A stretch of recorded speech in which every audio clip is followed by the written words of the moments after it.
श्री कृष्ण भगवद गीता का दूसरा अध्याय श्लोक नंबर 72 और यह श्लोक दूसरे अध्याय का लास्ट श्लोक है। ऐसा बृहदि स्थिति पार्थानेन प्राया भूमि गृहते स्थितत्वान श्यामा मंत कालो ब्रह्मी ब्रह्म निर्वाणम मच्युते। इसका हिंदी अर्थ है, हे पृथ्वानंद, यह ब्रह्म स्थिति है, इसको प्राप्त होकर कभी कोई मोहित नहीं होता। इस स्थिति में यदि अंतकाल में भी स्थित हो जाए तो निर्वाण शांत ब्रह्म की प्राप्ति हो जाती है। व्याख्या, यह ब्रह्म स्थिति है अर्थात ब्रह्म को प्राप्त हुए मनुष्य की स्थिति है। अहंकार रहित होने से जब व्यक्ति तत्व मिट जाता है तब उसकी स्थिति स्वतः ही ब्रह्मा में होती है। कारण है कि संसार के साथ संबंध रखने से ही व्यक्ति था, उस संबंध को सर्वथा छोड़ देने से योगी की अपनी कोई व्यक्तिगत स्थिति नहीं रहती।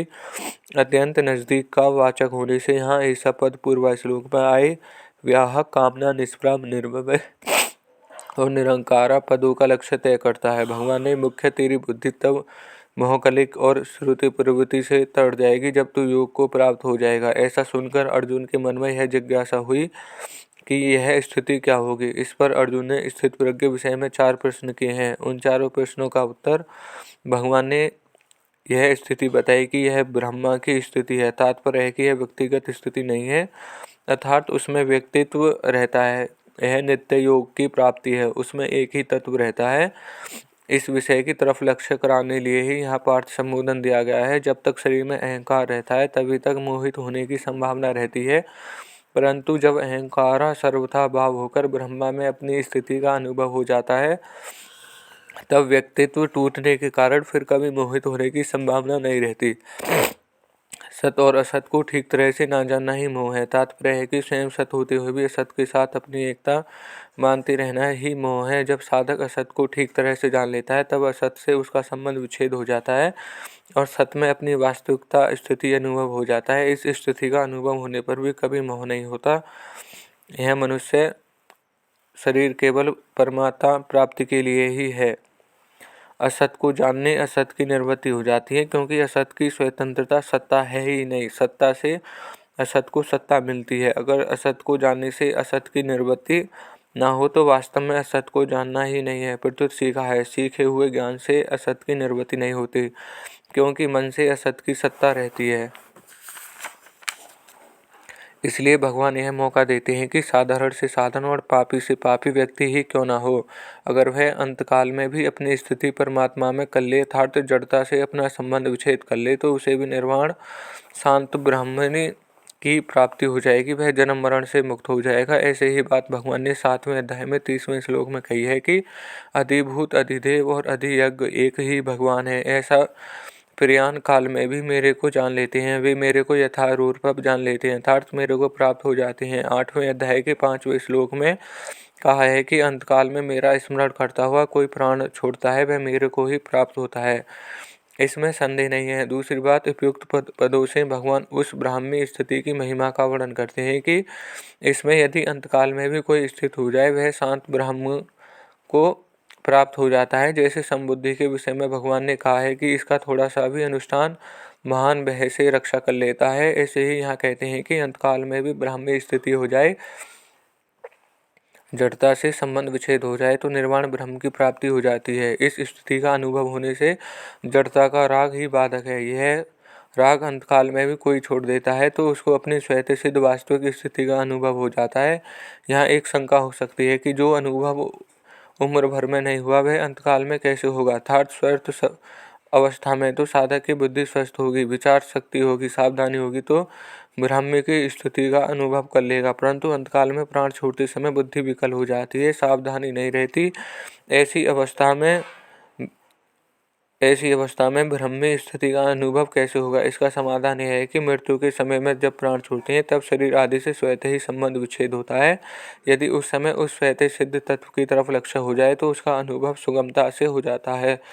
कारण है कि निर्विकल्प अस्थायी प्राप्ति में तो बुद्धि विवेक आदि की आवश्यकता है, पर अवस्थित तत्व की प्राप्ति में केवल लक्ष्य की आवश्यकता है। वह लक्ष्य चाहे पहले अभ्यास से हो जाए, चाहे किसी शुभ संस्कार से हो जाए, चाहे भगवान या संत की हेतु की कृपा से हो जाए, लक्ष्य होने पर उसकी प्राप्ति स्वतः सिद्ध है। यहाँ अपी पद का तात्पर्य है कि अंतकाल में पहले अर्थात जीवित अवस्था में यह स्थिति प्राप्त कर ले तो वह जीवन मुक्त हो जाता है, परंतु अगर अंतकाल में भी यह स्थिति हो जाए अर्थात निर्मम अहंकार हो जाए तो वह भी मुक्त हो जाता है। इसका तात्पर्य यह है कि यह स्थिति तत्काल हो जाती है। स्थिति के लिए अभ्यास करने, ध्यान करने, समष्टि लगाने की कितनी मात्र भी आवश्यकता नहीं है। भगवान ने यहाँ कर्मयोग के प्रकरण में पद दिया है। इसका तात्पर्य है कि जैसे सांख्य योगी को निर्वाह की प्राप्ति ब्रह्मा की प्राप्ति होती है, ऐसे ही कर्मयोगी को भी निर्वाण ब्रह्म की प्राप्ति होती है। इसी बात को 5वें अध्याय के 5वें श्लोक में कहा गया है कि सांख्य योगी द्वारा जो स्थान प्राप्त किया जाता है वही स्थान कर्मयोगी द्वारा भी प्राप्त किया जाता है। विशेष बात, जड़ और चेतन ये दो पदार्थ हैं। प्राणी मात्र का स्वरूप चेतन है, पर उसने जड़ का संग क्या हुआ है। जड़ की तरफ आकर्षण होना पतन की तरफ जाता है और चिंतन तत्व की तरफ आकर्षण होना उत्थान की तरफ जाता है। अपना कल्याण करना है, जड़ की तरफ जाने में मोह की मुख्यता होती है और परमा तत्व की तरफ जाने में विवेक की मुख्यता होती है। समझने की दृष्टि से मोह और विवेक के दो दो विभाग कर सकते हैं, अहंता ममता युक्त मोह और कामना युक्त मोह। सत असत का विवेक एवं कर्तव्य कर्तव्य का विवेक। प्राप्त वस्तु शरीर आदि में अहंता ममता करना यह अहंता ममता युक्त मोह है और अप्राप्त वस्तु घटना परिस्थिति आदि में कामना करना है कामना युक्त मोह है। शरीर ही अलग है और शरीर अलग है, शरीर सत है और शरीर असत है, शरीर चेतन और शरीर जड़ है। इसको ठीक तरह से अलग अलग जानना सत असत का विवेक है। और कर्तव्य क्या है, अकर्तव्य क्या है, धर्म क्या है, अधर्म क्या है, इसको ठीक तरह से समझकर इसके अनुसार कर्तव्य करना और अकर्तव्य का त्याग करके कर्तव्य का अकर्तव्य का विवेक है। पहले अध्याय में अर्जुन को दो प्रकार का मोह हो गया है था, जिससे प्राणी मात्र में फंसे हुए अहंता को लेकर हम दोषों को जानने वाले धर्मात्मा है और ममता को लेकर यह कुटुंबी मर जाएंगे। यह अहंता ममता युक्त मोह हुआ है। हमें पाप न लगे, कुल के नाश का दोष ना हो, मित्रद्रोहों का पाप न लगे, नरकों में न जाना पड़े, हमारे पितरों का पतन हो, यह कामना युक्त मोह हुआ। उपयुक्त दोनों प्रकार के मोह को दूर करने के लिए भगवान ने दूसरे अध्याय में दो प्रकार का विवेक बताया है। शरीर का सत असत का विवेक दूसरे अध्याय में 11वें श्लोक 3 श्लोक तक, कर्तव्य कर्तव्य का विवेक। शरीर का विवेक बताते हुए भगवान ने कहा है कि मैं, तू और ये राजा लोग पहले नहीं थे, यह बात भी नहीं है और आगे नहीं रहेंगे, यह बात भी नहीं। अर्थात हम सभी पहले भी थे, आगे भी रहेंगे, और ये शरीर पहले भी नहीं थे, आगे भी नहीं रहेंगे, बीच में प्रतिक्षण बदल रहे हैं। जैसे शरीर में कुमार, युवा और वृद्धावस्था ये अवस्थाएं बदल रही हैं। जैसे मनुष्य पुराने वस्त्रों को छोड़कर नए वस्त्र धारण करता है, ऐसे ही जीव पहले शरीर को छोड़कर दूसरा शरीर धारण करता है। यह तो एक काटम्य नियम है, इसमें चिंता की शोक की बात ही है क्या। कर्तव्य अकर्तव्य का विवेक बताते हुए भगवान ने कहा है कि क्षत्रिय के लिए युद्ध से बढ़कर कोई धर्म नहीं है। अन्यायास का प्राप्त हुआ स्वर्ग प्राप्ति का खुला दरवाजा है। तू युद्ध रूप सर्वधर्म का पालन नहीं करेगा तो तुझे पाप लगेगा।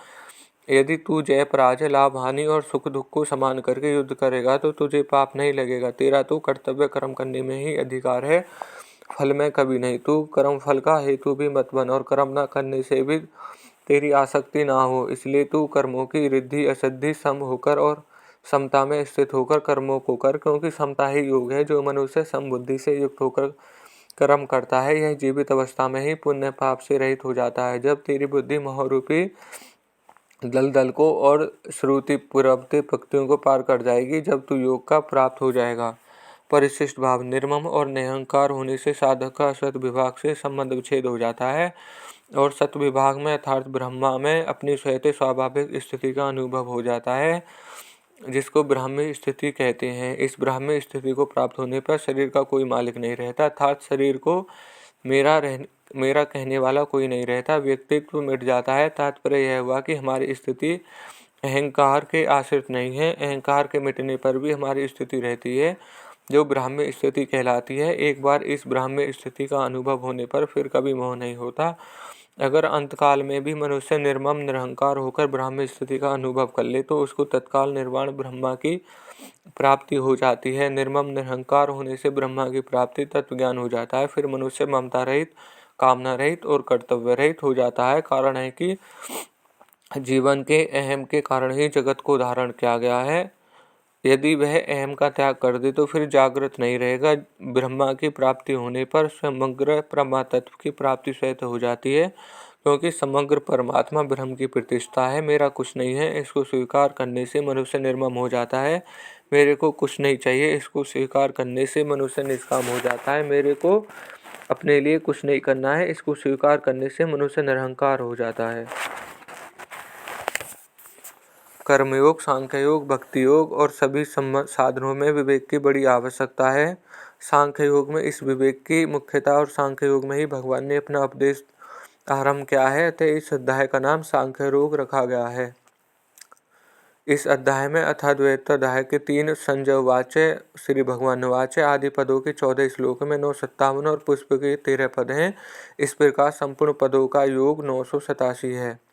इस अध्याय में अथाद्वैताध्याय के 7 संजय वाच्य, श्री भगवान वाच्य आदि पदों के 45 श्लोक में 2000 और 403 और पुष्प की का के 45 अक्षर हैं। इस प्रकार संपूर्ण अक्षरों का योग 2500 है। इस अध्याय के 72 श्लोक में 5वां, 7वां, 8वां, 20वां, 22वां और 17वां ये 6 श्लोक 44वें अक्षरों से, 6ठा श्लोक 46 अक्षरों और 29वां श्लोक 45वें अक्षरों से, शेष 64 श्लोक 32 अक्षरों के हैं। इस अध्याय में 7 वाच्य हैं, 2 संजय वाच्य और 3 श्री भगवान वाच्य और 2 अर्जुन वाच्य हैं।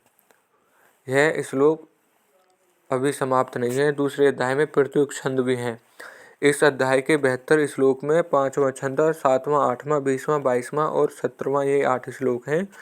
छंद वाले दूसरे अध्याय में 52वें, 67वें श्लोक के प्रथम चरण में नगण नियुक्त होने से, 12वें, 36वें और 32वें श्लोक के प्रथम चरण में, इस 61 और 63वें श्लोक के तृतीय चरण में रगण प्रयुक्त होने से, 36वें और 56वें श्लोक के प्रथम चरण में भगन प्रयुक्त होने से, भाले बुबला 71वें श्लोक में प्रथम चरणों में और 31वें श्लोक में तृतीय चरण में मंगल प्रयुक्त होने से, 46वें श्लोक के प्रथम चरणों में सगड़ प्रयुक्त होने से, 45वें श्लोक के प्रथम और तृतीय चरण में नगन प्रयुक्त होने से और 47वें श्लोक के प्रथम चरण में भगन और तृतीय चरण में नगर प्रयुक्त होने से संकीर्ण विपुलता संज्ञा वाले छंद है। शेष 49 श्लोक ठीक पथवा वक्ष अनुष्ठुन छंद के लक्षणों के युक्त हैं। यह श्लोक अब समाप्त होता है और अध्याय भी।